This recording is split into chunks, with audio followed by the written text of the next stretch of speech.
My name is Stacy Miles. I live in Akron, Ohio, and life was going along pretty well for me, or at least I thought. He was a very successful athlete. He did very, very well in pro sports. He actually seemed to have kind of everything going for him. Sports to me was always an outlet that made me feel like I was successful. I started off playing tennis, and then there was football.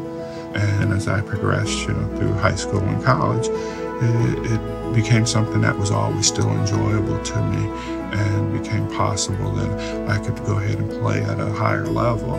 You run out on the field and have, so many people go ahead and cheer you on, or depending on where you play, have so many people boo at you. Life intervened. It threw me a couple curveballs, first in the form of injuries that kept me out of any further sports activities, and then in the form of cancer.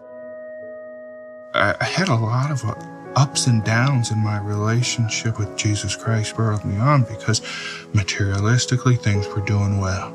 I'd have an injury and I'd go, why me? Then I'd go ahead and become successful in coaching. More injuries. What? Why now? Are you just picking on me now? What did I do?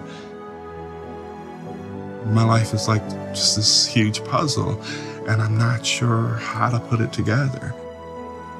When the doctors start putting timelines on you now, and the clock really is ticking, and you do hear it ticking louder and louder, all of a sudden you have this urgent need to find an answer to these questions. But as I started on this search of mine, I always kept thinking to myself, something's missing. There's like a piece missing, two pieces missing.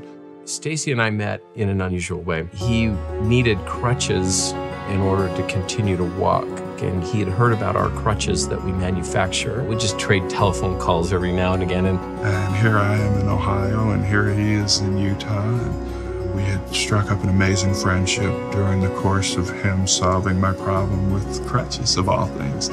It got to the point where if I needed just a pick-me-up, I'd call Stacy. Gradually, our phone conversations would shift from how's the crutches working to, hey, how are you doing? How's your search going? And we would have hours of conversations just on religion. There would be a shift in his voice. And I'd hear this serenity, this peacefulness that would come over him. And I thought, that's what I'm looking for. I can't believe it. Why can't I find that? And for the first time in my life, I was actually envious of somebody else. And that bothered me more than anything. My relationship with Jesus Christ changed. Everything he did for me was to enrich my life. He didn't do anything to pick on me. I still haven't put it all together yet, but I feel like Heavenly Father's given me the directions. He's given me the picture of how it's supposed to look. He's told me, hey, listen, you can take as much time as you need. I'll be patient and wait for you to do this. I know that I can get this puzzle put together, and that he's willing to help me every step of the way, and make sure that even if I get one or two of the pieces mixed up, that I can go ahead and put that puzzle back together and have it look the way he wants it to look in the end. If it wasn't for the things that I'm going through, it never would have led me, to where I am now. And that's been the best thing I could have ever asked for. We cannot predict all of the struggles and storms of life, not even the ones around the next corner. But as persons of faith and hope, we know beyond a shadow of a doubt that the gospel of Jesus Christ is true, and the best is yet to come.